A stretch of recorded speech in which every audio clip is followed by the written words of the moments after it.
Yeah, so we're the middleman. We're the glue between the startups and the corporates. We want to facilitate an introduction between a corporate and a startup to hopefully find a commercial deal between them where the startup can implement its technology in the suite of a corporate solutions.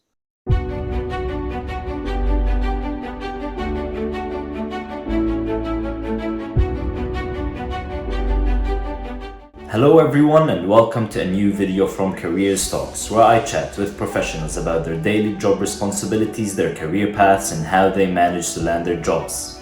In this video I chat with Adnan. Adnan is the Innovation Programs Lead at StartAD, an incubator and an accelerator in the UAE. In this video, Adnan explains his job and how StartAD helps fuel growth and innovation in the UAE startup ecosystem. I hope you'll find this video insightful. Don't forget to like, share and subscribe. Thank you for watching. When it comes to, maybe we can now narrow the focus to where you work in StartAD. Can you tell us a bit more about what are the different channels they work in, what's their goal, and a bit on the startups they work with, the industries, the different industries you aim to get startups work in, basically. Yeah, definitely. So I'll track back to me discussing the industry. So incubators are one part of it. The other part is accelerator programs, which are often short-term commitments for later stage startups that in return, the accelerator takes equity that will give you something more in return. A lot of the accelerators will often put you right there in front of investors or put you right there in front of your first or second client. And there's immense value in what an accelerator does. The third type is a venture builder, which will have an in-house team of maybe entrepreneurs that will help you build your idea ground up, including the tech suite. So they will support you in building the technology that you have in mind. You said including the tech stack. Yeah, the tech stack, all of it. So they'll have in-house coders, developers that will help you build that solution. And then, interestingly, in recent years, there's been a transition for a lot of these entities to become service providers. So think of it as implementation consultants that are contracted by government and corporate entities to run their programs for them. And it's a form of external innovation that's been recently coming up, where corporates will have their own acceleration program to funnel new technologies into the business, or governments looking to innovate in a specific sector. They want global solutions to come to a region or to benefit whatever industry that the government is looking at. Interesting. That's been very new, and it's become a very major business model. And if we talk about StartAD, we cover that suite of incubation, acceleration, youth programming from idea stage all the way to Series B growth startups. But we do it as a service provider. So they're not programs. We're contracted by corporates and governments to run these programs for them. Nice. Okay. Yeah. So to recap, there's incubators, accelerators, venture builders. And StartAD covers all three, we said, or is it just the incubation and acceleration? We used to cover venture building as well. We have a hardware prototype lab. The background behind me is the lab that we have, where we actually helped a few startups build their technology ground up. But in recent years, we've slowly shut down the level of operation because we're focusing on the business model that currently works, which is acceleration incubation for government and corporate entities. As a service, basically. Exactly, because we're not an entity that can take equity in businesses. The way venture builders make money is they gain an equity stake in the startups they're supporting. And at some point, once the startup is big enough, you sell your equity stake for money. We don't do that. So venture building is not a revenue generating pillar for us.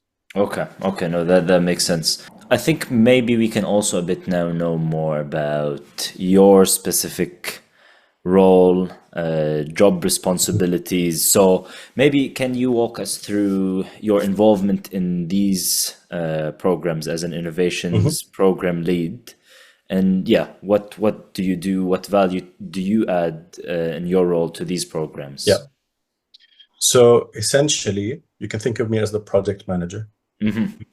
So we do the end-to-end execution of such project, from developing the proposal to closing the commercial deal between a corporate and a startup.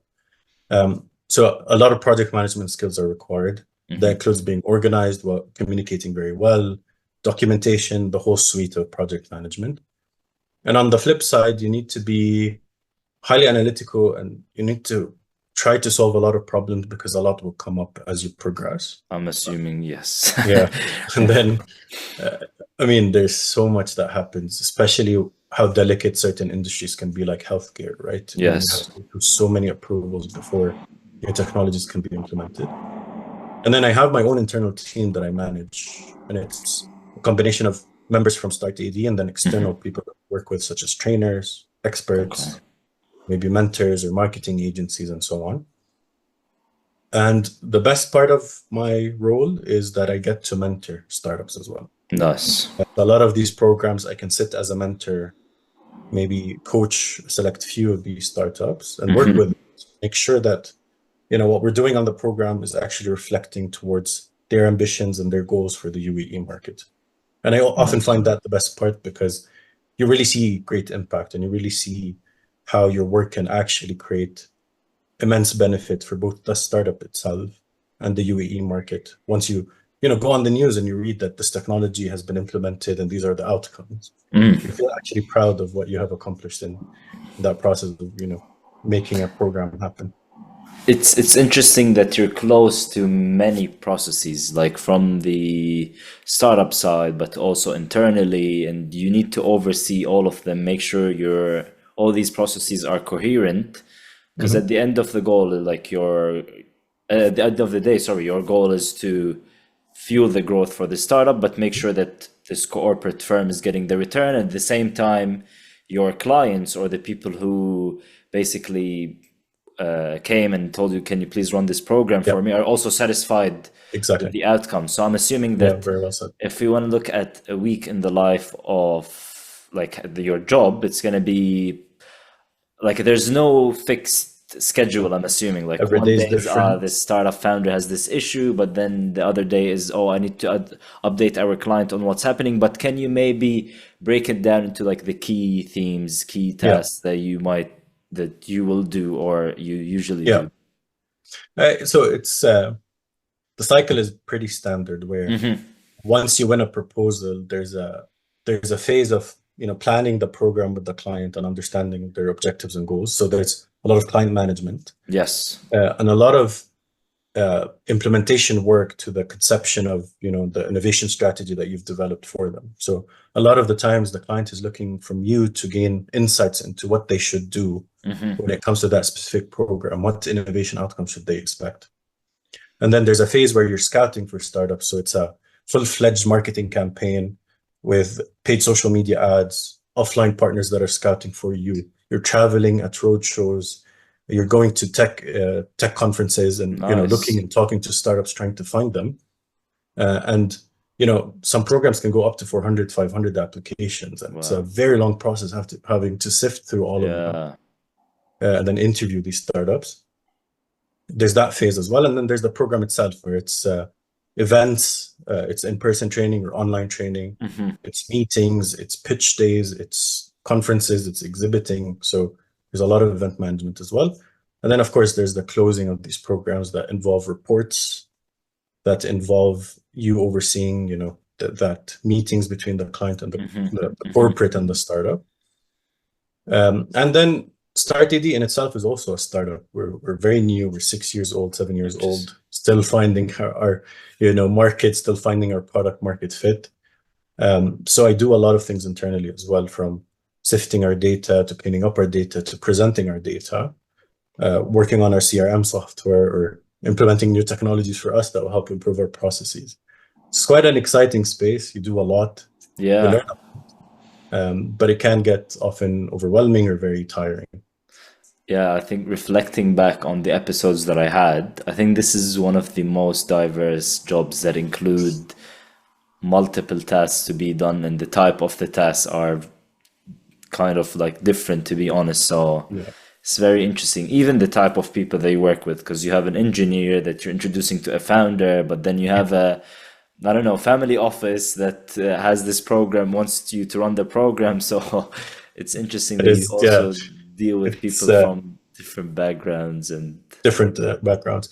But what I found often important, and I mean, the hard skills are important, what I told you about being a project manager and stuff, but there are soft skills that take you far in life, and it's just being curious and having that affinity to understand new technologies always helps. Yeah. Very much like consultants, we have to learn an industry on the fly, understand what are the gaps in that industry in order to work in it. For example, we have a new project in healthcare. I've only worked in healthcare a few times. I mean, very quickly, I had to learn to understand where healthcare is progressing and what it needs. And the other is resourcefulness. Like, as long as you can find your own solutions to your problems without having to involve too many people, yes, you will progress very fast as well. One, it's going to save you time and effort, and second, it's going to teach you valuable skills as well on the way. Nice. So these soft skills are very important, and of course, communication goes a long way. Nice. It's very crucial, yeah.